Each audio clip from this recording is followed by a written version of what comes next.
What's up? What's up? This your boy Scott Lewis, apartment gamer and more, with the Brooklyn Nets Stoop Edition here with John. Everything BK Nets. What's up, John? Hey Scott, good to be here. We definitely got a lot to talk about with the What's on Nets your and their mind, man? future. Listen, I understand we're going to beat some bad teams this year just because Jordy wants to win so badly, but it's clear as day that Jordy's values and what he wants to do are not in line with what the front office now wants to do. We heard it from Joe Desai at the beginning of the season. Only the good thing about the season is we have a lottery pick. We want to get a good pick. Sean Marks broke down this roster a lot, even though he could have traded some of these vet pieces a lot earlier to give us better odds last year, but Sean Marks is a slow learner like we've seen for 10 years. But this year, it seems like maybe something actually broke through the lens and he took away a lot from what Jordy could work with. But even then, Jordy's still wanting to win. Like, this guy will put out Tyree Smart and Terrence Mann until they can't play no more. Like, he won't play his two ways. He won't play the young guys a certain amount. He'll only play them a certain amount of minutes. Like, Yeagor's minutes got cut the other day, Drake Powell's as well. And it's like, both these guys are finally earning their roles, showing you great spurts of what they can do, but you're Right. still limiting them because he wanted to win so badly against the Wizards. Look at the Wizards right now. They don't care about winning this year. They have a coach who knows what the assignment is. Take out your vets, third, fourth quarter, just let the other teams take the wins. Even if it's a close game, like they know what they got to do this year, which is to bottom out, hopefully get a top five guy and change their whole franchise up because right now they know they're at the bottom. They know nobody's running to come over there. But for the Brooklyn Nets, there's no guarantee anybody's going to come to our side next summer. No matter what cap system, no matter who we draft, is you have to have a direction of where you're going as a team. And for us, we're looking at these short-term gains that don't gain us nothing, but a chance to lose our pick further. Now, instead of having the worst odds, which guarantee you at least top five, we have the third pick now, which could be anywhere from 2 to 7. And the last 7 years, that pick has been 7, 5 out of 7 times. So we could keep winning these bad games all we want. Jordy could keep, putting up his resume like he's Greg Popovich on this team. That's all fine and dandy for him, but it's not for this team's future. And that's the sad thing about this. Right. Jordy, Sean Marks, and Joe Desai are clearly not in the same alignment on what we want to do because these five rookies that they all seemed in alignment on wanting to draft, which was a record, you don't want to play them after 10 games. At least 3 out of 5 of them aren't playing. And the two Yeah. guys you are playing, you want to mess with their time here or there. So it's just frustrating that they want to celebrate yesterday's win like it was a huge thing. Oh, MPJ went off. Terrence Mann had a few points. Tyree Smart, and oh my gosh, the golden boy, the new Cam Johnson replacement, fresh out of the car wash. Like, this is insane that we are putting that guy, Tyree Smart, no disrespect. He's a great third stringer on a championship team right now. But to put him on a pedestal we are right now, like this was a big thing to build up his value. It's so bad because the only guy's value who's gotten better the last few weeks is Nick Claxton. So just to see that this is what we're celebrating right now, it's bad because you're potentially losing your best chance to get a franchise guy organically. And these vets who might be out the door in a month and a half have no problem doing this because it's not their future to worry about. Their futures are getting paid, not to take this team anywhere up anytime soon. But we just have a GM that's sitting by watching this go on because he lets everybody walk over him. We have an owner who actually spoke up for once, but it seems like his plan is getting a lot of kickback from Jordy. And we have a guy in Jordy who clearly is not a developmental guy. He's a win now guy. But my thing is, why do we pick a win now coach for the two most important tank years in Brooklyn Nets history to get two top franchise guys? Like, it just does not make sense what we're trying to do. Even saying we're doing the right thing, you just look at the results the other night, Scott. It is not what the purpose of the season is to be. It's to push the rookies to build a real culture, but we keep repeating the same damn mistakes with short-term results. And it's Yeah. damn frustrating that the people that really suffer are the Brooklyn Base who are hoping that finally, after 10 years of mediocrity, we can change it all with one top franchise guy. But now that's just been taken away from us if we want to keep winning these meaningless games against teams that are purposely bad, that are trying to be even worse than we are because they know what the mission is. I mean, Scott, Podthorn on the Spaces page told us that there are over 13 teams that are about to be tanking with us. Half of them, like 8 right now, are tanking outright, but there's going to be 5 more joining very soon. And if we want to screw around and be in the middle of that, look what happened last year when we were in the middle. They threw us in the back. Do we really want to be riding in the cargo this year, or do we want to be riding gold? That's why I have to ask this core organization right now because Yeah. they're doing the same damn stupid stuff that pushed us back 3 years ago with the big three. We're not building anything because we keep looking for short-sighted results. Something Yeah, has to change, Scott. It yeah, really yeah. does. Let me answer this. Down on the dunker, team look way more fluid without Cam Thomas on the floor. Always way better defensively. Yeah. Well, Yeah, sometimes change is good down under. Cam Thomas, a guy that so many a large Brooklyn base, care about, think that he could have been a cornerstone guy if he'd actually gotten trust. But for 4 years, Scott, this guy got zero trust. Sean Marks didn't want to look at this guy once Kevin Durant was traded. He gave him like the ugh. Yeah, Oh, Cam, you can score 20, 30 yeah, points. I'm still not going to pay you. I'm yeah, not going to yeah. call you the guy. It took till this year, after 4 years, for him to get some merch out. And right now, he's about to be traded for a bag of Funyuns. But don't worry, we got Tyrese Smart and Terrence Mann. They'll help us forget about Cam Thomas. Hey, we don't need a top five guy. We got Kareem Lopez, the New Zealand, the sensation. That guy's going to sell more tickets and save our future. Like, this is the problem. We have a coach that doesn't want to do things the right way. We have an owner who finally spoke up, but nobody wants to follow his vision. And then Sean Marks, the guy whose vision's been all over the damn place, like Candyland, this guy nobody respects. Like, it's until something is done with the front office, just like Leaf was saying the last few streams, we are destined for doomsday unless something changes because everything should fit on paper. We're trying to get a top pick this year. But again, we are still making the same dang mistakes. And it's sad because this is our last chance to do Yeah, things the right way before we have to go into the market and get real pieces to compete for something or hell, try to contend. I'm not even going to say contend, try to contend because we have no choice at that point. But this organization wants to keep screwing around. It's got to change, or else the base itself, which I've seen some crazy things on Twitter, people are starting to feel like they want to give up. Not because they hate the team, but because they feel like they're being led astray by the team. hey, what's up, Leaf? Look at Hey, Leaf. What's going on, not bro? much, man. How you been? I'm just trying to find like basically like somewhat of a like a non negative moment Yeah, about this season and it's I guess this era if you want to say just right. 10 years, 10 plus. I'm well the reason being is because like the KD era is still a thing Yeah, and the only thing that pissed Nets fans off more in the era than what they're going through now is the fact that the KD era did not work. right. I'll be honest with you. Like the one thing I have to convince people, all basketball fans. I mean, it doesn't matter if it's Nets fans or whatever. Championships and success is not guaranteed. It's That's for not. sure. I mean, like you could build the team and they could be going crazy and they could break down. And then everybody's complaining about, yo, these dudes is injury prone, da da da da. Or you could build a team and then they could run into another team that's better and then say, yo, we need to do this. But like you always gonna run into something. Yeah, it's always gonna be something. The one thing that I'm just trying to come away with a solid with a like basically a resolve from this just by saying that if I could put it to you this way. I think if all the rookies were playing right now and they were getting rotational minutes, I don't know if anybody would really have a problem with how things are going, at least right now. Right.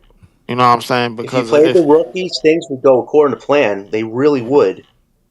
well, it depends on what according to plan that we What it think was. of. Because if you play all the rookies and then they start winning, then the rebuild is over. Yeah, You They know basically. what they I'm might saying? Like win I a mean, game or like two, but not the win 10 rebuild is games by basically over if you themselves. do that. But they're not winning 10 games by themselves. Maybe they get a win here, a win there, but they get the experience that they're being denied by the Terrence Manns and Tyrese Martins, who are now the golden children of Jordy, who's trying to recreate Cam Johnson, Dennis Schroeder 2.0. Like, it is insane. And now, Leaf, this is a crazy thing. People are starting to say maybe they want to keep MPJ and Claxton. Your theory about no more disguise and third or fourth option at top guys. Now people are like, yo, Claxton's having a great year after 6 years of mediocrity. MPJ, man, the guy might have considered retirement, but look what he's doing with rebounds, points, assists. These guys have bloated contracts that are equating $63 million of our cap right now. That is not a formula for success. People got to realize something. They are tradable assets to get better options. A legit center, a legit third option. One guy's considering retirement. The other guy's waited till 6 years to start playing like this. People got to wake up and stop with the short-sighted mindset. Am I right or am I right, Leaf, on this one? You basically saying everything that I ranted about yesterday, 24 hours ago. I Yeah. mean, I looked in the mirror and I thought I seen my first gray hair, bro, and I had to realize I'm like, I can't continue to argue about this.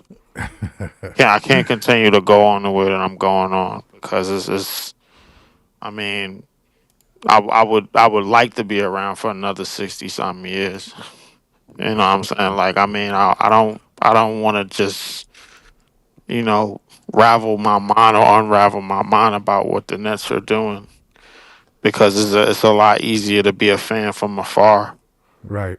You know what Right. I'm saying? So, like, the one thing that I will say is that everything about MPJ, everything about Clax, it seems like they're gonna recycle the same type of optional players.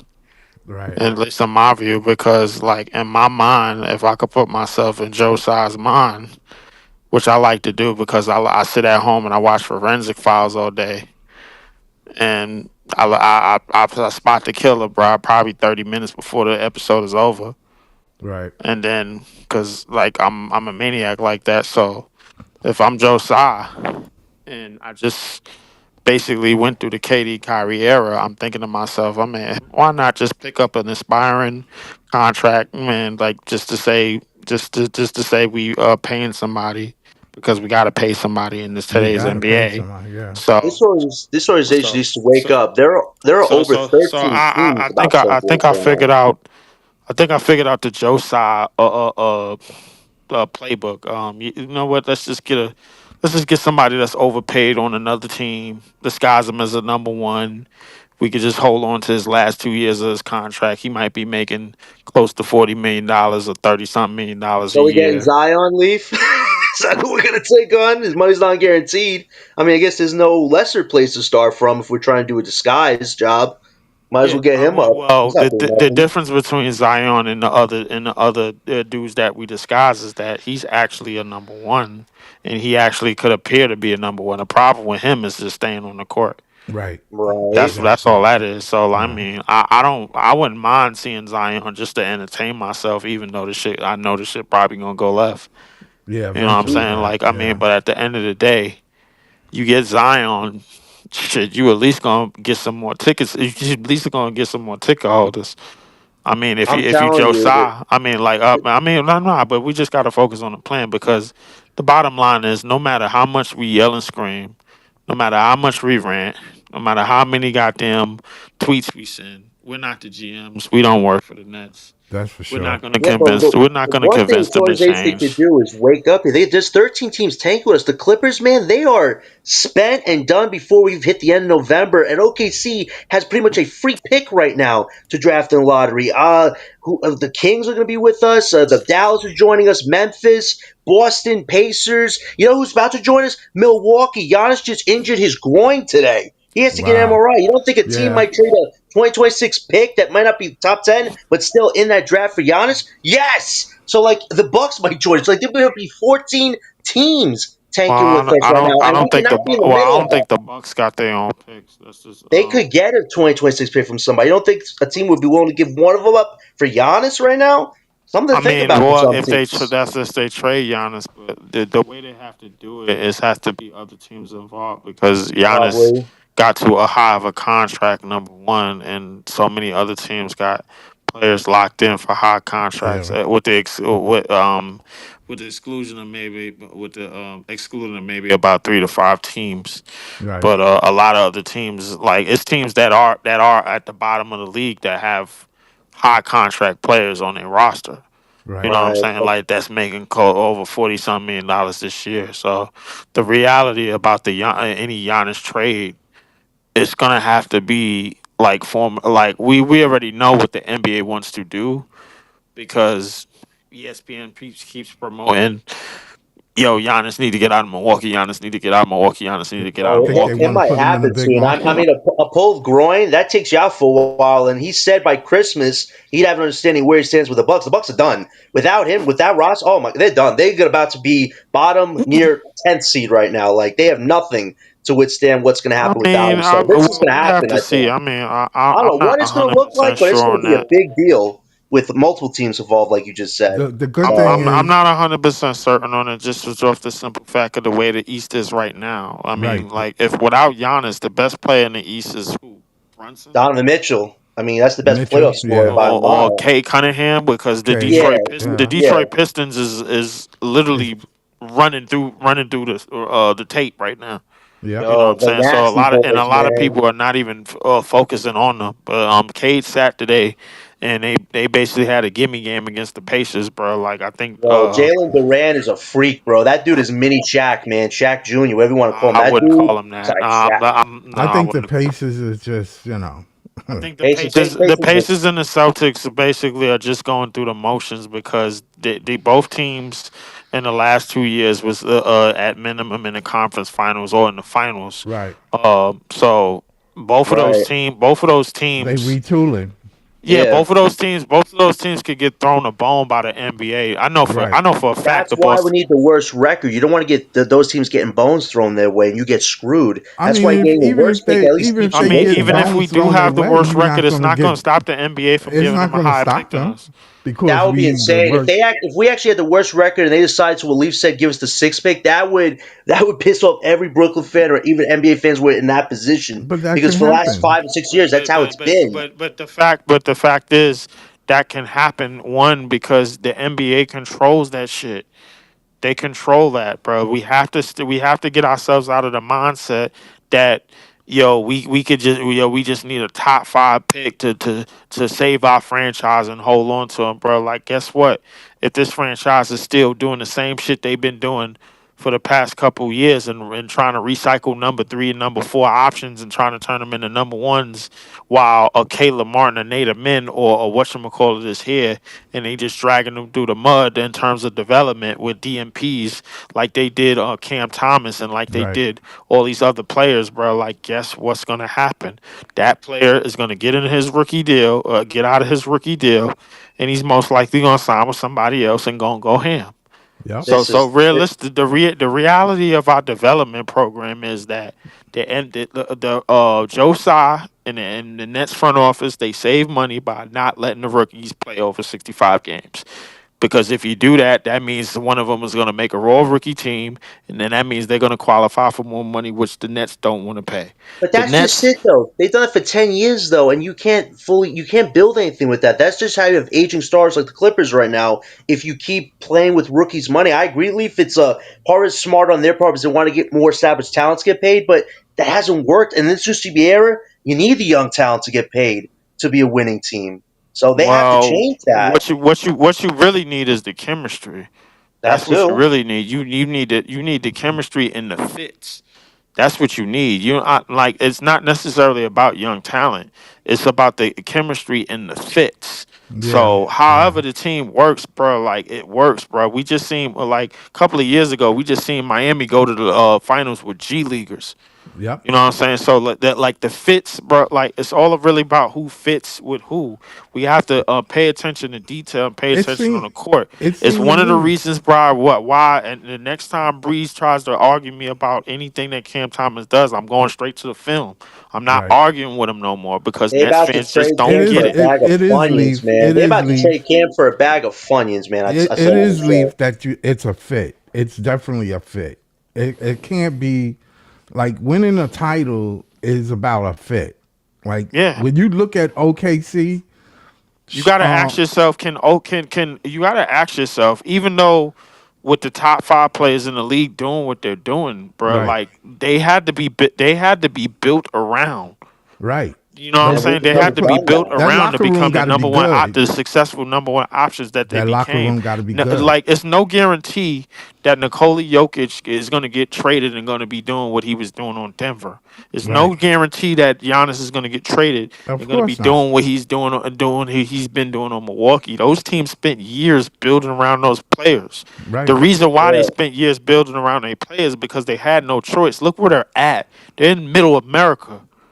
Yeah, and Yeah. the honest thing, that's because all the minutes he had to play. His body was going to break down one way or another. It was the calf or now the groin because he's had to play almost every minute possible just to give his team a fighting chance. But if you went to a team with a second star, more roster balance, more of a bench, he wouldn't have to score as much like he usually does, which would still lead to winning basketball, just not like insane numbers because he has to do it. Like Leaf was just saying, that's why But for but us, but but but but the margin of downfall of advantage, building a but we're giving successful team ourselves a from one through disadvantage nine, here.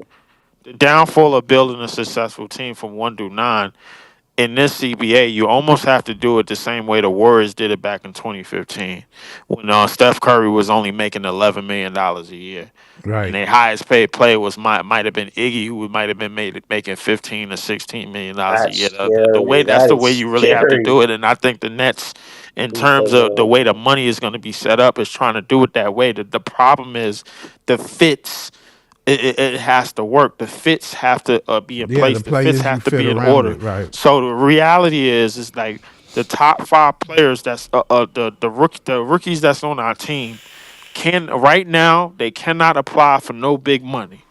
They Nope. can't. No. What's not for gotta another happen? four What's three gotta happen years. is like what the front office is trying to do is trying to win championships on a budget with a budget roster. That's what Right, they're trying to do. but then They're that's trying why to Like you get a got to team get with a a OKC budget did. game. roster. Then if Like you OKC go after a did. star, there has to be a game changer to make that work. Because if you do get that star and these rookies play well, but you still don't win a championship, well, you got to pay them, and you might That's have to true. let the star Yeah, go. that's That's how it's true. going to blow But up in like their what they're face. trying, but the thing is, I think the Nets are closer to getting a system more than they're closer to getting the guy. Are they? Do they Yeah, have a system? Wait, how I can we think have a if we system? look We don't at even have the core, if though. we That's look my at the thing. five They're rookies we closer to got, getting a system because they're trying to find players characteristically, bro, that's gonna abide by that Oh, system and not character gonna be crap. yeah, but Yeah. if we problematic look at when it comes to if contracts and when it comes to what's going on the court. right, It's one of the reasons why this draft went the way that it went, bro. Notice, bro, like Drake Powell is literally, bro, the inverted Oreo in this whole session, bro. Like because he's basically like the token black dude in the movie band with the white people that get killed. Oh my, yo, leave, man. That's You have basically fun what he now. is, bro. Like he's smiling a lot, bro, not knowing that he's gonna be the first to get he's gonna the be the Drake, first to first get one Drake murdered killed. in this Powell is movie. a very talented young man, and he's definitely delivered. And every minute he's had, he's delivered on skill set. Not because Jordy developed him. This guy had a skill set before he Yes. arrived on the Brooklyn floor. Like, I'll be honest with you, Leaf, I'm attributing Yegor and Powell and Wolf success to their own skill sets. Not that Jordy, he took them from rawness and made them No, into no, a no, star yeah, above Leaf, them. I understand No, Leaf, that, but the no, way Leaf. that I they're ain't gonna giving that start credit. winning, bro, is within how a system is set up for Yeah, them to win, bro. Like, don't Leaf. get me But wrong. In terms of their success individually, I definitely agree with you, bro. Like Drake Powell, he could defend, bro. Like he has a Right. good wingspan, good height, but everything about his demeanor reads, yes sir, no sir, yes sir, you're no sir, it's thank not you. that bad boy look. Yo, No, shout out to Jay for BK. it's not a demeanor that says, man, It's move out, me. man, I'm get the here. f out my way. I'm taking over No, this wait, game. Leaf. Right. Leaf, did you say what Jay from BK sent the clip of him talking to Drake Powell at the No Clowny thing? He actually told Powell, I need you to catch a body on somebody. And then the last game, he dunked.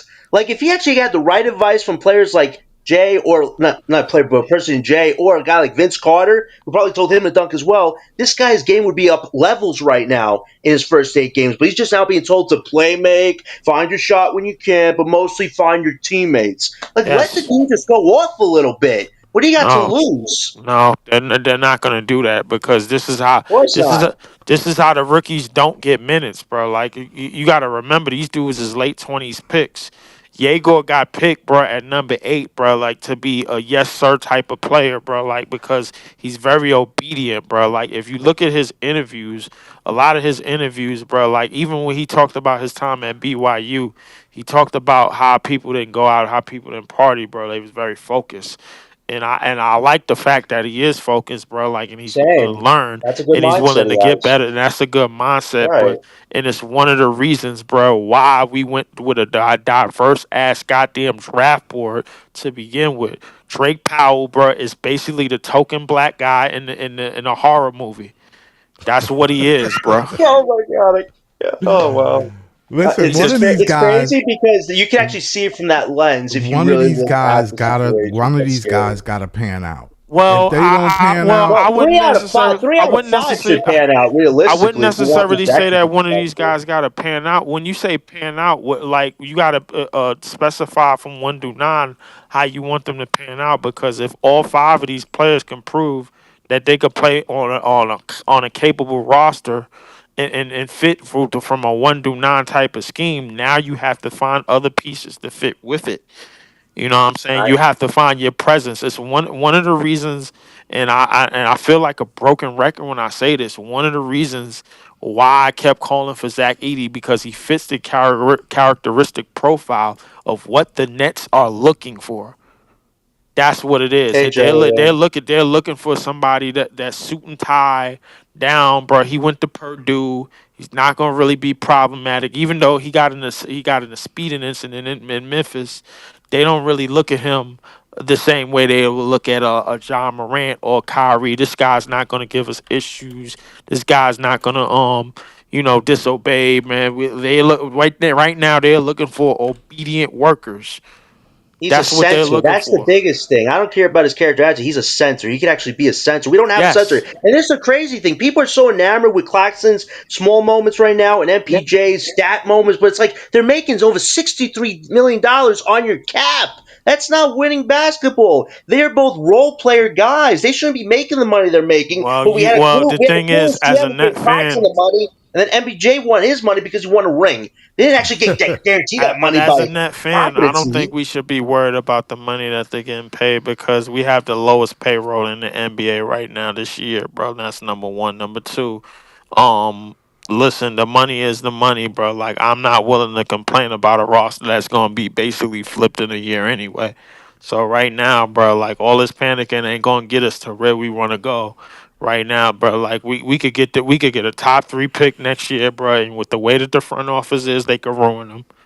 Unless it's Cam Boozer, bro, because Cam Boozer is a nepo baby, and everything about his demeanor reads yes man. But the difference is he's 6'9", 240 or something like that, and everybody's his so gameplay is at rough. all with the height and the ability and this, that, and the third, acting like it ain't 6'10", 240-pound dudes in the NBA already.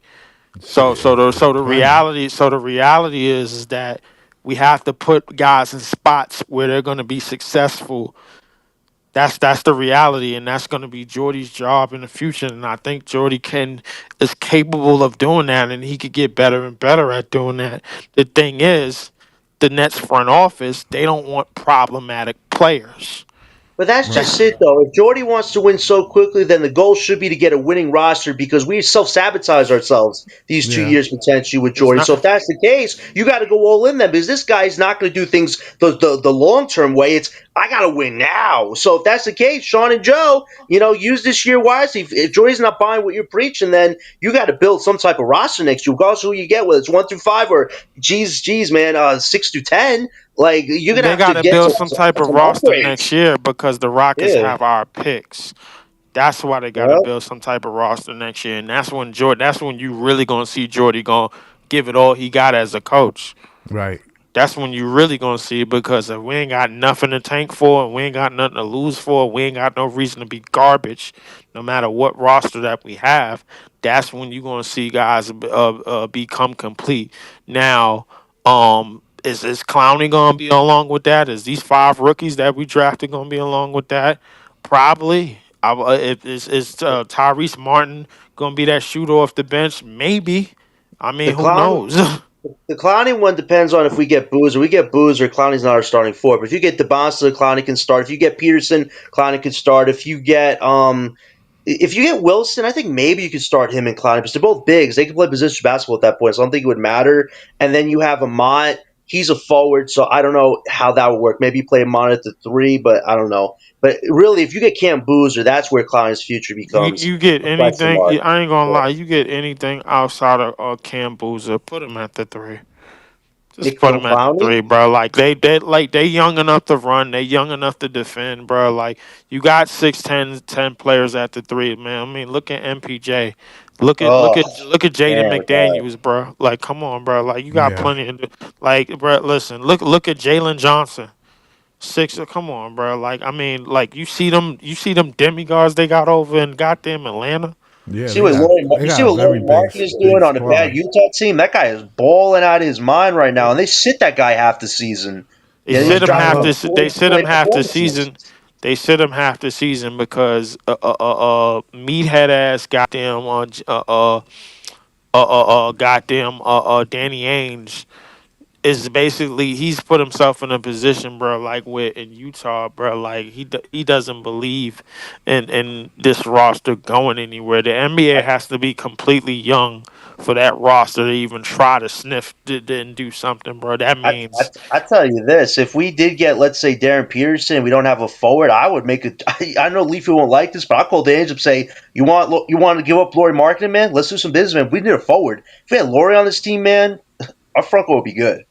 If we you pair put him with we Clowney and put see the Wolf, thing, maybe. but the thing is, you'll put yourself in a bind by getting Darren Peterson, bro. Because if you know forwards are hard to come by, bro. Like, and you on the board and you pick Darren Peterson over Cam Boozer and AJ DeMonsa, then you basically telling yourself, bro, like, oh, yo, we could go get a forward at any given time, which we can't do. You get like the thing is, bro, like the Jordan, we gotta remind ourselves, Jordy, all he really needs is a veteran guard to win, to at least right. appear competitive, bro. Like if the rest of the team is Cambuzo or Clowney, Cambuza Clowney or AJ DeBonsa Clowney or Danny Wolf and a goddamn Cambuza, bro. Like you basically self set your team up for some type of success. You know, knowing that Jordy could coach dribble, pass, and shoot type of players, which is one of the reasons why I don't understand why Danny Wolf ain't on the basketball court right now. It's Because Yeah, I don't. insane that he's out of not all the playing. guards that we drafted, bro, he has the best Exactly. skill set out of all of them. Yeah. And you can play him with Clowney. I saw Clowney and Wolf's minutes in preseason. They look good together. It wasn't great, but it wasn't horrible. It looked People decent. people on this team, bro, they like Danny Wolf because he's going to find them. He's going to find them at 7 feet, bro. Like, why would you not want a player that is going to find them? He's The not thing, afraid to get in the interior either. Like he's not afraid to go up against some of the best young bigs he was facing in preseason. Like he pulled the dribble moves, the fake pass, the fake shot. Like come he on, was destroying Malawak, bro. I don't care what I nobody saw said. that. I saw that. I told him Malawak is the next Hashim to beat, bro. Like, stop. I told people that, bro. He was destroying this kid, destroying him, bro. Like, and Yeah. everybody take a look, because the thing is, what Nets fans do, they go straight to the highlights. They don't go play by play, bro. This is the reason why Cam Thomas. This is the reason why Cam Thomas has a section in his fan base, because a lot of people like to go to the highlights. They don't like to go to. They don't like to go to the times where shit ain't going right. They don't like to go to the times where, yo, in between that highlight in the next 10 minutes, what was Cam Thomas doing? They don't like to do that. The problem is Cam Thomas' style of play just doesn't lead to at his height and at his stature, bro. Like in It his doesn't build, fit with the doesn't style we're lead to trying to high create. level winning. It doesn't fit with the style we're trying. We're trying to eventually create positionless basketball, and Cam just doesn't have the body to play positionless basketball. Sadly enough, that's the truth. But what can you do with that? You make him a two guard off your bench or a six man. If he can handle that role, then it's tough to see him have a role in the NBA.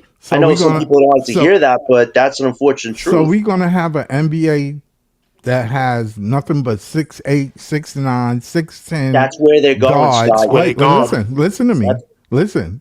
And all they're gonna be doing is shooting threes? look at the I three mean, point well, shot, how bad they're doing it not right now. necessarily, bro, Well, because because some of these guys can't even go in the paint. I mean, did you see what I mean, Boston did well, against the they Knicks? They can't shot go in him the at paint 90 against threes. guys their height. That's what it is. If they see a bunch of little itty bitty rabbits, bro, running around, bro, like a whole bunch of 6'4" and 6'3" dudes trying to defend them, bro, they gonna do the same thing that Giannis is doing. Then we're gonna have a bunch. We at least half of them gonna be garbage. Well, not they ain't gonna be I mean, garbage. look, when you It's look at just that it, they ain't gonna be able to do anything against players that know what because they're players doing. like Steph would be obsolete. Yeah, but Well, Steph is a rare Well, you, commodity of eliteness that is an well, I mean, exception. no, I don't know about the that. thing is, Steph's shooting ability made him in that commodity, bro. Yeah, but I'm The just step Right, the right. system that they put around him made so that him Cam that commodity. shooting ability doesn't mean And he had an anything ultimate defender next to him in Draymond. So, Ability is nowhere near good enough, for in the Steph system. It's nowhere compared to near Steph. Okay. exactly. It's nowhere well, near Cam's good enough. three-point shot is not So great either. so Even there Cam's will be three-point small shot is not guards great because I either. mean Steph ain't gonna be the only No, it's shooting gonna be ability. small guards, but they're gonna have to Oh, do more than what Steph is doing, bro. Like the thing is, Steph in the system that he notice that there's nothing about the Golden State Warriors system in the last 10 to 12 years has changed. Everything is still dribble handoff to get the ball to Steph and get him to shoot, bro. Like this is the reason why Draymond keep getting away with illegal screens. And everybody keep ignoring it. Steph is running around with 4 hospital rings, bro, like and a good enough legacy as a shooter. right. That's what it is, as a shooter. And his shooting ability is leaping in the pack, bro. Like I don't think we're ever gonna see anything like this again, and I don't think the NBA wants to see anything like this again because the way that it snuck up on the NBA, it snuck up on them at a time where LeBron was supposed to run off with like at least a 6 or 7 championships, and that did not happen. Steph got Right, in the way of that, bro, and the NBA is low key still kind of pissed off. right. And now you wonder with LeBron, with him taking a month and a half off, they say it's due to sciatica, but was it really? Or are they trying to get LeBron one more last ring, man? Because he took off a month pretty much.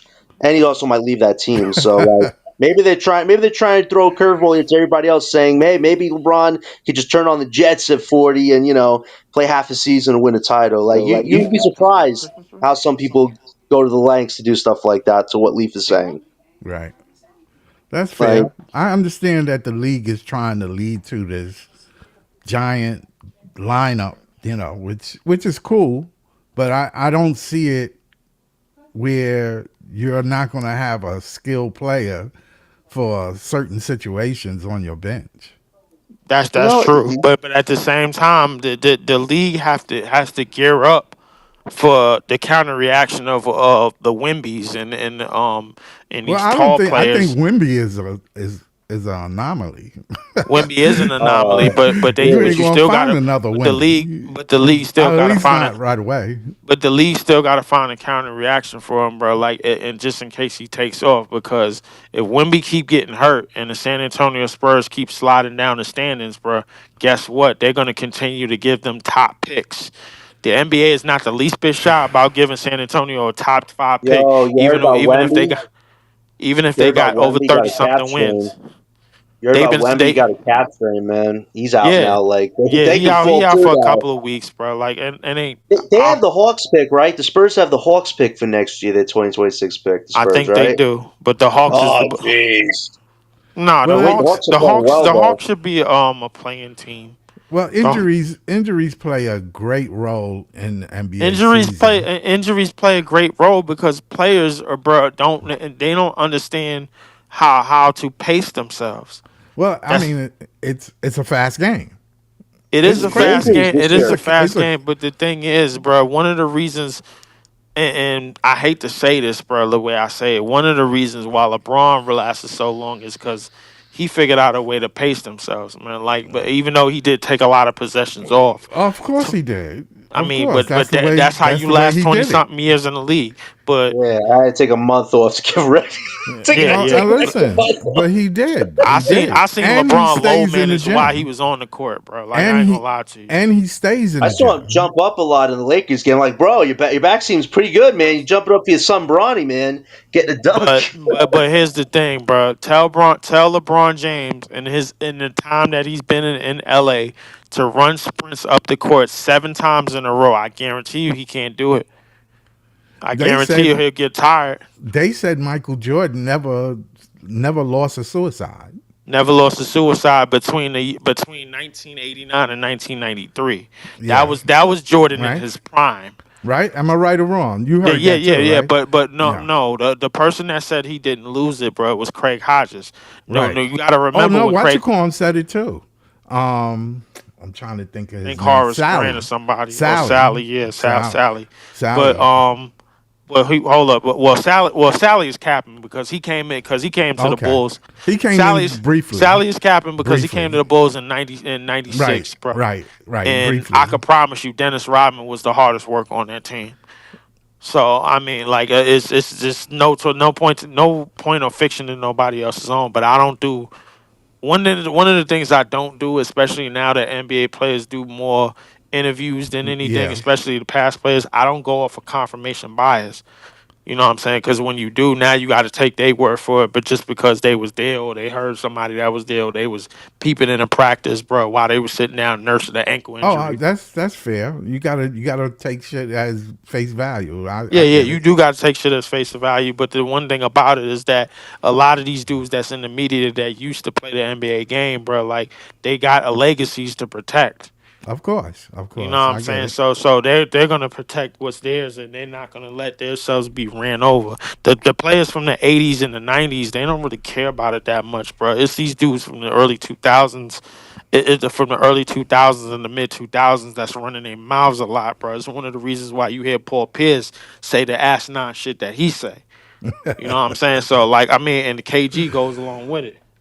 You're talking about the players that just leave the league like 10 years ago, the most. Yeah, yeah, yeah, Yeah, definitely. But yeah, yeah. Hold on a second. yeah. I was looking at and John, I was looking at the Hmm. teams for where we position at as of right now. I had it up on Twitter. Yeah, put it back up, Cipher, Scott. We got to show it yeah, to yeah, people. Put it back because up. Cipher had put that up from Nets Kingdom. Let me Yeah. put that back up. Let me show Nah, y'all. people got to look at this, man. Listen, at the end of the day, we have control of one of our last, own lottery picks right now, and this is one of the most historic top five in a long time in the draft. But we have competition. There's over 13 teams could be competing with us, and the crazy thing is, OKC and the Hawks, they're not tanking, but they have teams that are tanking for them. The Pelicans are tanking for the Hawks, and Clippers inadvertently are tanking for OKC, which even have a business of Yeah, having the but top see, pick. but the only thing I have, what Cipher was saying was, and it makes sense. I get him. Is that if it was right now, we would have the probability of the sixth pick, Yikes! That right? that's Which, that's not what we when you want. think about it, he's talking about this 24.6. The probability in this fourth position team as the fourth losing team, we will have the sixth pick. But my thing is, I don't just look at that, which is true. It is a probability, and it's not the greatest probability. New Orleans at the third lowest would be the sixth pick, but the difference between 1 and 2 is less than 1.1. So I mean, when you or 1.0, which is less than, I'm saying like point 0.5, point 0.6. So Yeah. those numbers, any one of these four teams could get number one. But these past drafts, teams that were 10th or ninth, 5.2 and 3.0, been getting the number one pick. Well, that Well, ain't I would that ain't gonna say be to us. me, Being So no you nerd ain't playing. when you when you look at to it me, that I would way, say it's more about player imagery. right? But when you look at it that way, you can't really judge. It's a lottery. Yeah, but That's Scott, exactly what it is. if you have the worst record, you are guaranteed no less than top five. If you have the fourth pick, Yes, who had the fourth odds last year? The Hornets. yes, They somehow yes. got They, lucky with staying in their position. They didn't get dropped till 7 or 6. They actually stayed at 4. Can that happen for us, or are we going to get dropped to 8 or 6 at the very worst? Which it's right out of top five, which is even more of a gut punch for giving up this whole season and get a top yes, pick. yes. Like being in the middle Because is that not a good fifth spot to spot, be in. if you know lower than 5, you guaranteed no lower than 5 In because the the fifth worst spot pick. is Worst taken spot. away from all teams. Yeah, and From each we're three number, teams behind each now. that's where you see this cascade on the side. This is empty to these teams. They can't get this pick. They can't get the fifth pick. The seventh can't get the fifth or the sixth. The eighth can't get the fifth, sixth, or eighth. You see what I'm saying? They cannot get those picks because they won't be in that ball. They won't be in that. The fifth pick is only 5 teams that get that fifth pick. The fifth pick is not a great pick. Nate Amont, wait. Nate Amont would be a bad pick. There's a big difference between Nate Amont. The guy Amont. is 6'9", There's a big difference between Nate Amont and Cam Boozer. I agree with you on the physicality aspect, but if Nate adds some muscle, this guy's Lauri Markkanen and Kevin Durant. Difference. Why do I have to? See, that's the problem, bro. Like, why do you think that at like not just as a fan base, but as a market, bro, we got time to wait for that shit? Right. We don't, bro. Like I'm telling you right now, bro. If that was the case, I don't like to make this comparison, but if that was the case, R.J. Barrett would be a superstar on the Knicks right now. Thank you. You know, it would be a sick outcome. The team that gets the first pick is the freaking Kings. Team gets a second pick, the Washington Wizards. Team gets a third pick, Utah Jazz. And us, we get the 6th or 7th pick just because, like, getting the worst record at least secures top 5 for you. I'd rather have a secured spot than have a spot where I don't know where the hell it's going to be at. But here's the thing, bro. But here's the thing. If any one of those teams get a top pick, that means they don't care about these top 3 players like that. They don't, bro. Notice how they sent Cooper Flag to Dallas, bro, so he doesn't have to be under that much pressure. He is under pressure now. he really ain't, because he got Jason Kidd as his teacher. He got Jason Kidd as his teacher. Point guard, and he's making him play point guard. He's not a point guard. Like, if Cooper went to a team like Brooklyn, he wouldn't be playing point guard right now. He'd be a forward for us. But no, Dallas wants to convert this guy into something he's not. But listen. Hey, why you playing? Jason Kidd had Giannis, and we saw how he turned out. So yeah, I mean, it's without him. But what I'm trying to say is, bro, like, we're not gonna say it like Cooper don't have the ability to become just about anything he can become as a wing. First off, the guard, the positions in the NBA don't exist no more. It's really only 3 areas that you could play: ball handler, wing, big. That's it. Those are the 3 things. That's it. So realistically, bro, like, Cooper Flag, I strongly believe, like, in his first year, now that the roster is probably about to get depleted anyway, this is a perfect situation for him. You got Jason Kidd as one of your teachers. Yeah. Dallas ain't gonna be that sorry for that long, bro. Like, it is what it is. The NBA did a nasty job gift wrapping him to Dallas. Dallas blew that crap in the toilet quick. They didn't even give it a chance to flush. That's how bad that situation was. They should have sent Cooper somewhere he actually could have developed this game without the actual pressure. He could have become his own star. And now people going, oh, damn, now we have Cooper after letting Luka go. But the thing is, Cooper is not under pressure. It's really Dallas that was, bro. Like, the thing is, he ain't got no pressure at Dallas. He don't got no pressure on him. It depends on if they get stars to play with Cooper. How long is that going to take, man? No, they don't know. They don't need to get stars to play with. They just need to develop their team. That's all they got to do. If Brooklyn would have got Cooper, he would have been under immense pressure. They had Luka for like 7 years, bro, and they finally built a team around him in that past year. And then you saw what happened when he went to the finals. Here's the reality is, bro, like, Dallas getting Cooper, bro. Like, we know why it happened, but I'm just talking about him just being there in that spot. Right. Him being there in that spot means that the NBA actually cared about where he went. They didn't send him to no middle of the country shithole ass goddamn state. They didn't send him somewhere where they didn't send him somewhere they'd be like, all right, yo, go figure it out. They didn't send him to Indiana, bro. Be like, all right, yo, not that Indiana could have got him. You get what I'm saying? They sent him somewhere. They sent him somewhere where he get too much talent in the West. But no, they sent him somewhere where he's gonna get the love, no matter if he's successful or not. That's what they send him somewhere. They send Dylan. They send Dylan Harper somewhere, bro, where he's not gonna have to carry a franchise. They sent VJ somewhere he doesn't have to carry a franchise. They sent Con Canepu somewhere where, yo, he was the only player to work out for that team. Nobody else wanted to work out for Charlotte, and he fits perfectly with them.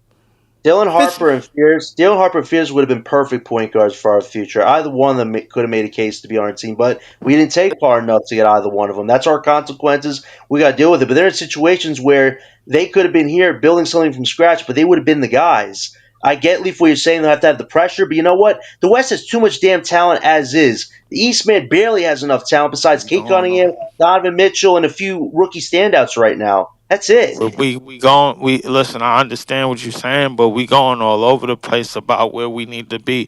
We don't need to draft somebody that's gonna automatically be the guy in Brooklyn of all in We we one of the we biggest actually do. markets We in the actually do. NBA, bro. And we asking him at 19 years old, "Hey, yo, to we need take you this to turn this market. thing around because guess what? This is the year that whatchamacallit get our picks, and if we win less than 30 games, with you in the and Jordy Fernandez, bro, like that's kind of a failure because the Rockets get our picks.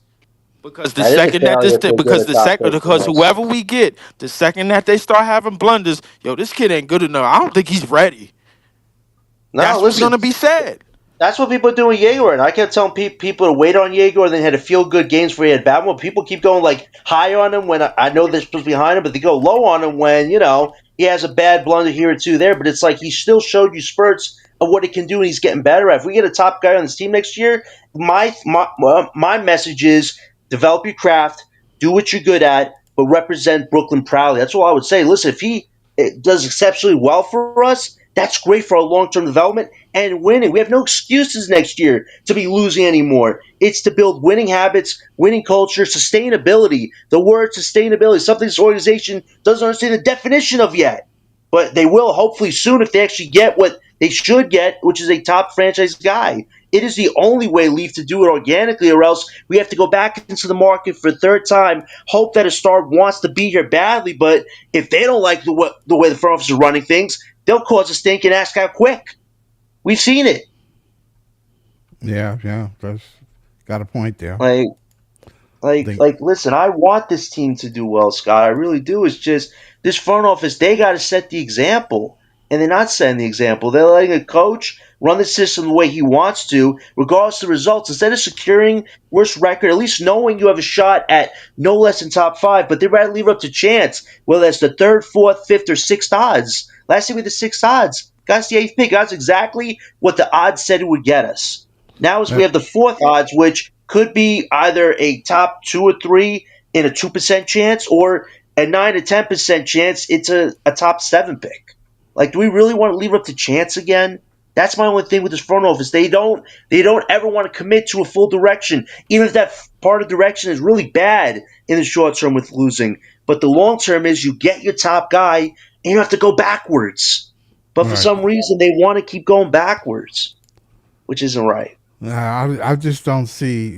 It's difficult, man. I mean, I understand it's early. The season is early. We need to sit back and just let shit happen. You know what I'm saying?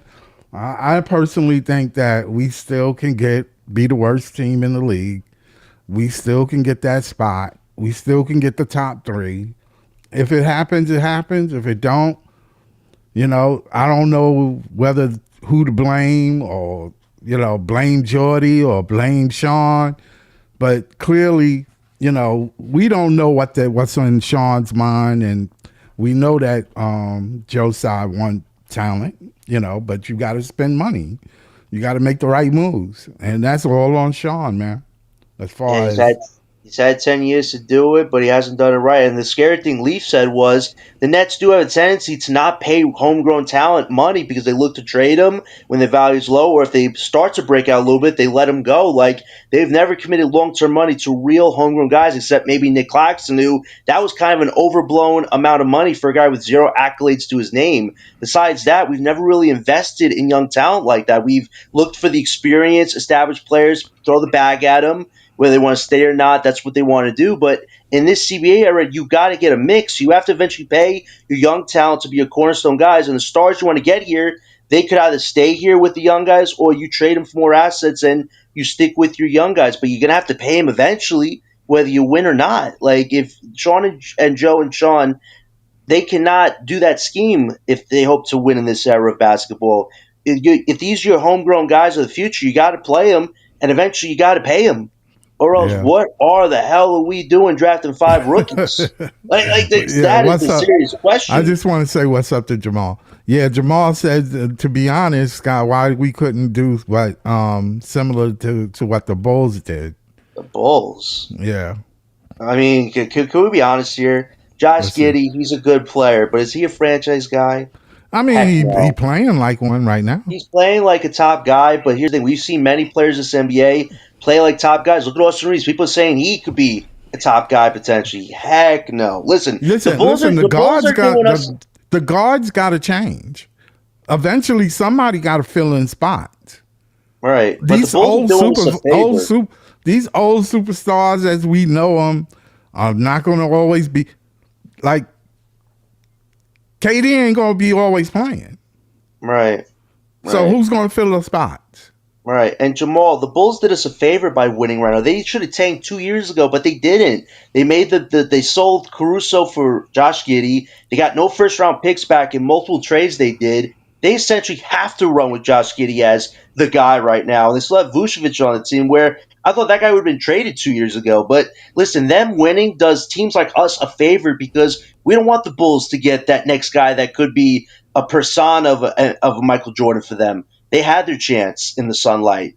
Teams like us, we want that chance. So for them, yeah, keep winning because it's not doing you any favors. They're a team that's in the middle of the pack for a reason. Because they don't have multiple stars who want to come to Chicago anymore. But they have Josh Giddey right now, and if that helps them get wins, it helps us get a better pick. But we watched a playing team go to the finals not too long ago. Jimmy Butler with Miami. Well, right. Jimmy Butler it wasn't like that was 10 years ago. Yeah, but that's Jimmy Butler, man. We're talking about mentality. Yeah, but I'm just saying that's a completely different thing. I'm just saying. Just saying. I'm just saying. If Giannis go down, right? Mm-hmm. Boston is not. Say somebody go down in the Knicks. Say Cat go down. You think they're going to win the finals? Or you think they're a better team? You see what I'm saying? We don't know, but it takes a whole team to win a title. I mean, I don't want to just have a winning team. I want to win a title, man. Right, but that's why guys like MPJ and Claxton can't be here. Listen, people talk about the exceptional. Wait, would you say they bad bench players? Listen, if they were making less money, they'd be fine bench players. But here's the thing: they're not. They're getting overblown money right now on a bad team. And here's the thing with Claxton in particular: the bigs that he's bad against, the Jokers, the Embiids, the Jalen Durans. There's some exceptions. The Wembys. There's exceptional bigs in the NBA, right? That Claxton can't outmaneuver, right? But that's just it. Those are the guys you have to go through if you want to win a title, like you just said, Scott. So is keeping Claxton better for us if he's playing well right now? Is he eventually going to beat a Jalen Duran in the Eastern Conference Finals appearance? No. I'm not going to compare him to other but Scott, superstars. That's what we have to go against, though, Scott. Because Duran wouldn't be. Would if he played for us, would he be the same Duran? Yeah. You see what the guy looks like? That guy. I'm just saying from a basketball standpoint. He'd be playing great for us. We have an actual center on this team, Scott. Wow. I mean, have you seen the centers we had the last 10 years? We had DeAndre Jordan on our team. That guy was cooked. Yeah, but he was already cooked. But I mean, that was Jalen Durant hasn't even hit his prime yet. That guy's a restricted free agent, making $4 million, playing like the best center in the East right now. Scary. Yeah, imagine getting somebody like that. Well, his time is now. See, Jamal just keeps making the case for me. And listen, Jamal, Claxton has done better. I'll give you that. The free throws. Yeah, I know. You want to compare him to. He's a center to us with the way we play, but each team plays kind of different. The way it's got a lot to do with the coach. Has a lot to do with the coach and the GM. Yeah, but that's just sick. Sean Marks don't want a center that can't run the floor. Simple as that. But then You why don't did we want that. draft Danny Wolf then? Because that guy could run point center for us, Yeah, literally, but if he he got the just don't chance. have the experience yet. You see Oh, how man. long it takes in the NBA. It takes a center a while, not unless you a superstar. You know, it's so sad. You talk about experience. Somebody on a space page said, yo, Tyrese Martin's getting his playing time because he was here a year ago. The guy's a journeyman player at 26. Nobody else was latching on to him as a player. We took a chance on him, and he got by to be on the team right now. Like, seriously, that's why the rookies aren't playing, because a guy like Tyrese Martin was here 8-9 months earlier. Insane to Yeah, me. yeah. That's not a great justification. If you're talking about a guy's been in the league for like 8 or 9 years, okay, I understand why they're playing over the rookies. But this is the problem. Jordy has favorites already. Guys that probably aren't going to be here long term, but hey, he'll make them look like they're the best damn player in the NBA. Hey, Exhibit A, Dennis Schroeder. Exhibit B, Cam Johnson. Look at them now. Bottom of the barrel in the NBA on stat sheets. But And they're I, on but teams that should be competing right now. but There you go. There's your exhibits. the good thing, John, is right now we are still in the bottom of the East, and we're The fourth competing. odds now. We're competing for that last spot. So I mean, really, technically, we complaining, but you're getting what you want. No, we're not, because we're going to beat all the bad teams. We might go 4-0 against Nah, Wizards, I 4-0 don't think against we're gonna beat Pacers. them all the time. You I don't sure, think so. Scott? Because the Wizards I have don't know. no I'm not shame. sure. The Wizards have no I'm shame in not sure, throwing but games. I'm The not Pacers sure. either. I'm not sure, but I just know that it's not going to be that clear cut. It's not. It's not. Listen, I would want to believe you, Scott, but Jordy wants to win these games so badly to justify being a coach on his team. I'm Instead of just thinking long saying. term. I'm just saying we don't know though. We really don't know. Like If we, on if we, the if real, I admire the competitive era this guy has. This guy's given us way more competition than a guy like Steve Nash could ever give you, because that guy yeah, didn't know what the hell he was doing. I can see what Jordy's trying to do, but here's the thing: the system is unbalanced right now for a reason, because they're trying to get a top pick. But if you try to force these pieces to work, and that comes at the cost of your young guys gaining experience, you're not pushing the future forward. You're pushing it backwards, no, which kind of makes you not a winning coach like you want to be. I'm totally want Wolf to play. I definitely want him to be in the lineup. But Cam got to come back. We don't even know if he's coming back. We don't even know if he's coming back. I mean, you can't just shelf him. What that kind of shit is that? The league ain't Done the going to big let you things do around the that. corner. The players Done the big union things. ain't going to let that happen. I mean, Sean and Joe had no problem with Cam Thomas getting berated by NBA Media all summer. They even sent out a tweet defending the kid. I don't think they have a problem at this point if they feel like they could trade him somewhere. That's their No, business, man. They well, screwed I that mean, relationship up. they got to get his okay. Oh, and I hope they will, because if you let him go for a bag of Funyuns, man, it just keeps on breaking their record, their resume apart. It just keeps on rolling, right? Exactly. Like, listen, I get what Jordy wants to do. I really do. But it's like this year's about long term. It's not about short term. It's not about forcing yourself to fake compete to get wins that screw you over. It's about knowing the game plan is. If Jordy, if he got a way to get the vets' values up, get the rookies playing time, but results are still what they're supposed to be, everything's going great. There's nothing to worry about. And if the rookies happen to win a game there, a game here, a game there, great for their development. Does it hurt us a little bit in the lottery standings? Yes. But you see the guys you drafted, this was part of the core, helping develop a lot quicker than you thought. That's what this year's about. But for Jordy, he's making Terrence Mann and Tyrese Martin be that. That can't exist when you're trying to build for the future. That's where there's something lost in translation here. That's what Jamal said. That's a Marx thing. But look what else he said. I mean, Scott, To did you be hear what honest, Claxton said on a media rant? He said, we need Terrence Mann at point guard. What? What? Like, it's insane. well, You have Yegor Dialman right more there. games. That should be a good thing for the tankers. Not good for Terrence Mann's value. This guy should be a bench piece right now. No, And he's it's not. starting and killing his value. But what if he do a decent job but not win games? Then then his value couldn't go up. It depends what he's producing on the court, because he's giving you like 10, 3, 4-point performances. Right. And he's making $15 million too. Jamal said, to be honest, if we had a better point guard, which is true, this team started off with no point guard and probably some real role players, which is true, we would be doing much better. which is true. We be winning games, then we would be right now. Cause a lot of these games, we would be right there. We would just be winning. We'll just don't win, right? Yeah, I mean, honestly speaking, MPJ is shooting the lights out. He playing almost damn near. If you look at his numbers, it really looked impressive. I mean, he's like, just like Leaf was saying, we've had third options pretend to be top guys. It was with Mikal, it was with Cam, and now Claxton. I guess he's pretending to be a top 2 option alongside MPJ. Like, did anybody have MPJ and Claxton as a top duo on their bingo card? We heard about Cam and MPJ, everybody wanted to get rid of Claxton. Whoa! Everybody was putting Claxton in a box. And I'm still ready to trade him. I'm not changing my stance. I get people like short side results. I don't. Listen, I know what Claxton is. He's a lob threat. He can score with guards feeding him 10 to 12 shots a night. But are you supposed to feed a guard? Supposed to feed that? You think Kobe wasn't feeding Shaq?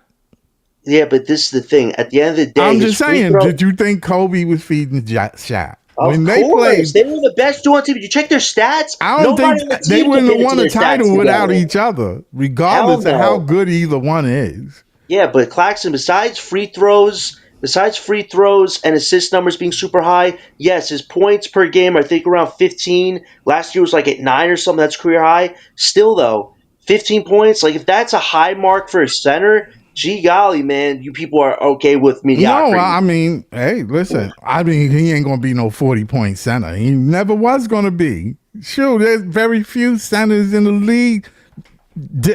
Doran is not a 30-point team center. But even Jamal said to me, which I appreciate, Claxton is a power forward when he's not a power forward. Like, we don't know what type of big Claxton really is. It's the only reason Claxton he's a hybrid. He's a hybrid. The only reason Claxton can have a huge role in the NBA is his position as basketball, guarding 1 through 4. He can be a mix of some sorts, but he's not an official one. It's funny. No, wait. It's funny. It's funny, John, that we say, and I hear people saying, I don't say it. You said it too. We talk about Clax as though he's less than. How many years he's been in the NBA? 6 going on 7. 7 years in an association with a new contract. I think he's doing well. I think he's doing very well. I think only Brooklyn would have given him that contract. A second round he pick. Would have got it. He might have got it. He might have got it in Utah. I don't know where he would have got it from. I don't know where he would. Offer. I just know he was highly drafted. He was highly talked about in the draft.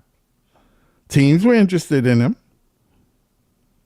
So, I mean, maybe he would have been stuck somewhere else making the same thing. I don't know. I can't answer that question, but I just know he was here.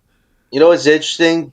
And I see this too. Some people have said Claxton's one of our better playmakers as a point center, but it's like, point center is what Danny Wolf is, a guy that can give you 20, 15, and 7. That's what a point center is. Claxton, respectfully, the numbers have been decent lately, but can he actually replicate that if he was on a contending team right now? Probably not, because his role would be a little lesser than that. But on a bad team, have your Sabonis moment. I think what happened is when you are an average player or a decent player, the better the team, the easier it is for you to do whatever you want to do. It's hard for Claxton to do anything on a team like this. It's dysfunctional. It's pieces coming in and out. Players getting traded all the time. It's no stability. The GM is not giving no clear. You got people sitting that, just taking the basic, wanting the player's option, and the team is not trying to spend money. It's difficult to, I'm just saying, it makes sense. No, listen, I give him. How many coaches we had in the past 4 years?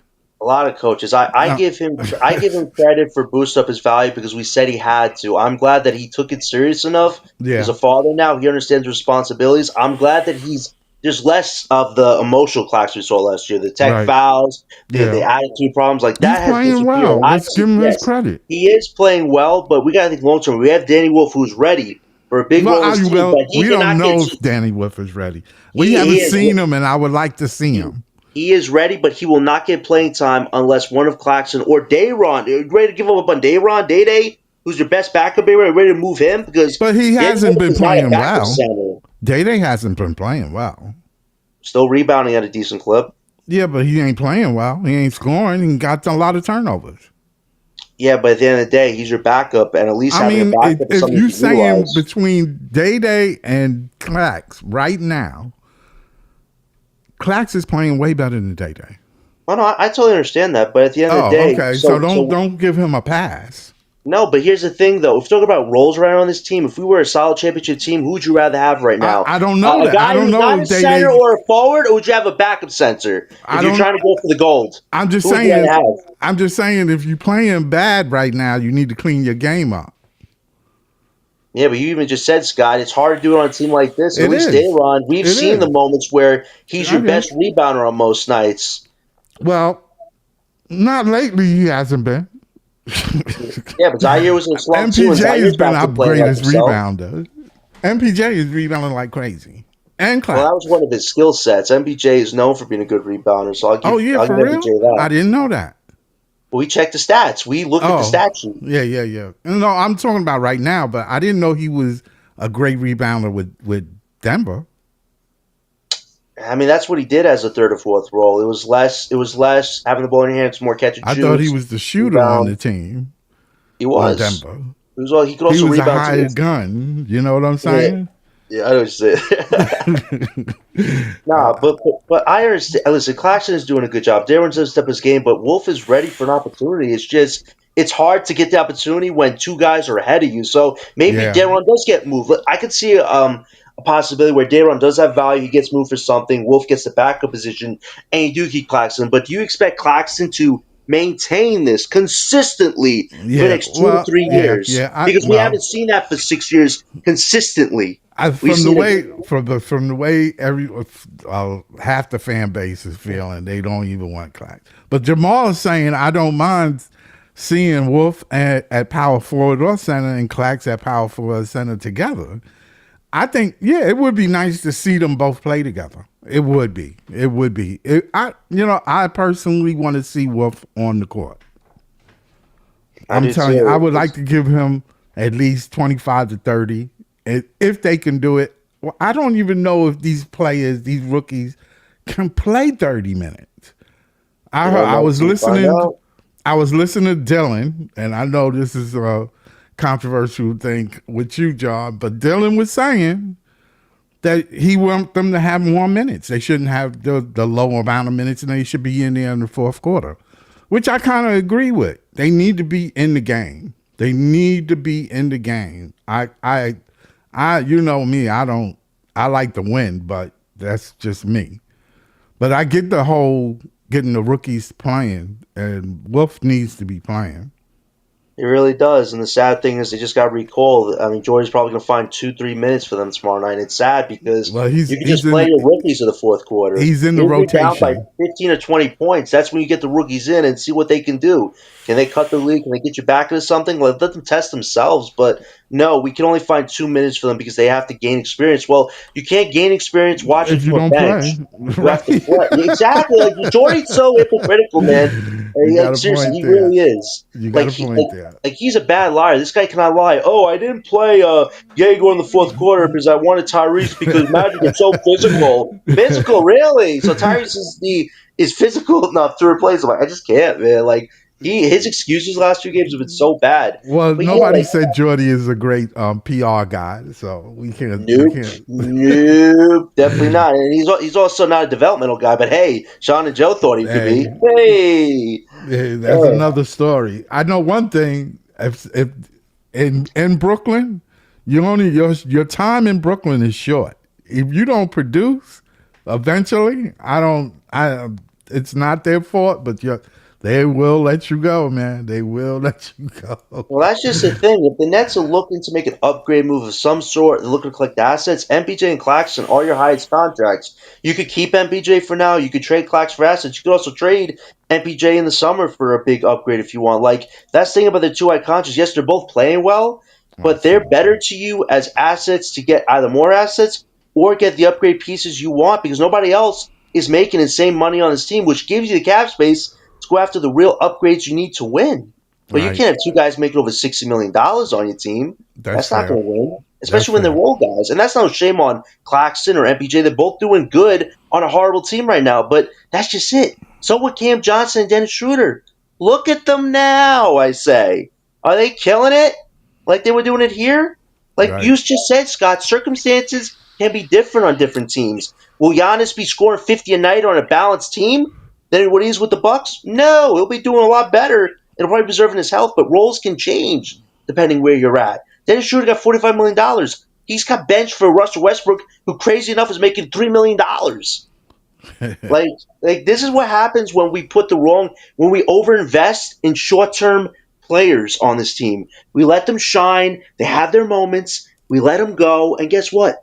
We get nothing in return for it. So if that's what we're gonna do this upcoming deadline, we're gonna look like huge fools when we get the seventh pick.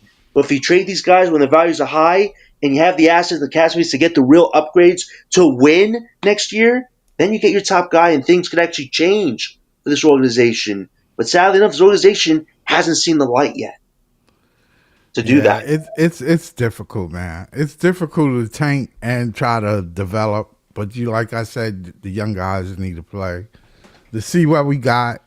You know, I'm just saying they need to play right now. Saraf is out for at least 10 days. They said, Or 10 months. well, it might be longer. Who knows? That Remember, might. 200%, Scott. He's got to be 200% to get back in the G League. Oh man. I mean, injuries happen, though. Injuries happen. You can't foresee that. You can't foresee that. But Tomorrow's game is going to be interesting. We're facing Boston, so we'll see how that goes. We faced Boston twice, actually, this week. So that'll be interesting. okay. I think, look, Boston, they got Jaylen Brown, Peyton Pritchard, and Derek White. That's pretty much their trio now, and then some young pieces. So we'll see how that goes. Boston, they're not defensively like they were a year ago, so that could either be a disadvantage for them or an advantage for the vets on this team to boost up their stats more. But again, if this team wants to get meaningless wins, we're going to be right back where we were last year when everybody was shocked. Everybody's mouths dropped when you got the eighth pick. And I was like, should you be shocked? I showed you the statistics. Teams with the 6 odds normally got a 7th or 8th pick, then they got a top 3 pick. So if this team wants to win meaningless wins, fine. Be prepared to pay the consequences. And in this case, the consequences are trading back for your own 2 picks and getting nowhere close to a top 5 guy in back-to-back drafts. That would be a disaster of epic historical proportions that no other team could ever replicate, even if they were as bad as this front office right now. That's how high the stakes are. This organization has had a horrible image last 10 years. This might be the only time to really change it, or else we're just wasting time. Which, Honestly, whatever image this organization have, it was done from the top. It wasn't the players. So it is what it is. Whether they were listening to the situation that was happening, New York City, this market is unforgiving. Look at the Knicks. Let the Knicks not make the playoffs and see what happens. Well, they just lost to Miami without Bam and Tyler. Let them not make. Let them make just the play-in and get bumped, and see how quickly the dirt and the filth get thrown around. No, you know and am I right or wrong? You know, it's crazy. Jalen Brunson does get scrutinized, but that guy is a hell of a flopper, and he's got his godfather as the GM, and he's got his father as the highest paid assistant. But Knicks media don't go after that, but they'll go after Kyrie Irving, James Harden, and Kevin Durant for all their baggage. They will. If they don't win, they will. Oh, don't think if they don't win, it'll be some cat shoots under 30% in a game or something like that, they be ready to get rid of him. You see them tonight? Their decision-making skills are horrible against the Miami Heat team that we all expected to be a young, maybe bottom playing team. They are young. They're playing really good right now with their conglomeration. They don't even have Bam on the floor. But you tell me Carly Towns couldn't beat a Bamless team tonight? No, listen, what they do is they run, man. They run. They run hard. They run real hard, man. He running them guys. And these older guys can't run like that. I'm just saying, you can't. See the Clippers right now? They could barely jog, man. Literally, James Harden at 36 is holding together with a string. Like they're a team, man. Listen, OKC, they should not be anywhere close to a top 10 pick, and they're Yeah. basically gliding themselves to a championship and a top 10 pick, which is unprecedented power. But But the it's like Clippers don't this even have their own pick, do they? not till 2030. So Damn, that team, that organization is in trouble. and Kawhi Leonard, that guy can't even get on the court for more than 5 games without an ankle injury, a knee injury, a toe injury, personnel injury. Like James Harden, man, we've seen what this guy can do when he's unhappy, and the team he's got right now, yeesh. If You he's think not he's playing, unhappy? dang, he's definitely unhappy. I mean, this guy's been playing like Houston Harden at 36, but he didn't Well, expect to be like Houston Harden he with likes Kawhi Leonard. California though. The weather is nice. Yeah, but let's He see, might be in man. retirement mode, man. He might be good where he at. He don't care. He playing ball. He making decent money, and he's living where the weather is always nice. We'll see, man. I just think James Harden, that guy likes to chase rings more than just retire, hang by the sunshine, man. But we'll see. But it's just Yeah, sad, man. OKC has control of the pick. The Hawks, who are in a great position, they're the top 3 team right now, and the Pelicans are just bottom of the barrel right now. So it's like 2 teams that shouldn't have 2 top picks could have 2 top picks. That's why I just keep telling people, like, you want to win meaningless games, you're having teams that shouldn't be anywhere near lottery position that might get gift wrap top picks just because they traded for picks. right. It's that's like so like it takes away a whole year of sacrifice trying to get a top pick, trying to build something from scratch, and you just get pushed to the side 6 or 7 picks elsewhere. Can't happen this year. It just really can't. But this organization doesn't seem to give a damn, which is shocking because the Brooklyn base, they've been loyal. They don't forget, like you just said. Yeah, They they know don't forget. everything bad. Like even today, I called out how Ben Simmons was taken care of more than Cam Thomas been taken care of by his Brook organization. And Jay from BK said, like, I remember when Simmons said he was going to come back for the playoffs. They had billboards about Ben Simmons, and then Ben Simmons said he had to have surgery. Like they were hyping this dude up. We Yeah, knew he's probably cooked. But Cam Thomas, man, this guy could have 40, 56 point games. It's what else can you do for me? right. That's how bad this organization is. Well, They've listen, John, mistreated talent. I it's mean, gotta get better. It's gotta get better. It'll get better. there's no It'll get choice. better. There's no choice. Well, John, I'm gonna get ready to close the show. Where they can reach you at? Scott, good show. Definitely had to cook tonight. Tonight was a spicy show. Shot from the hip on this one, but good show, Scott. If you want to talk fun basketball, find me on Twitter at EverythingBKNets John. Always here to talk fun Brooklyn basketball. Definitely check out Scott's show, Apartment Gamers, because we have real Brooklyn basketball content conversations. They're nothing but honesty. And if you don't like to hear the facts, at least we're willing to tell you the facts. Right. Hey. I'd like to thank Down Under and Gilo, Jamal for in the text, and Leaf. Thanks for Leaf for being here. Thanks everybody. Like and subscribe. Thank you. Peace. Peace.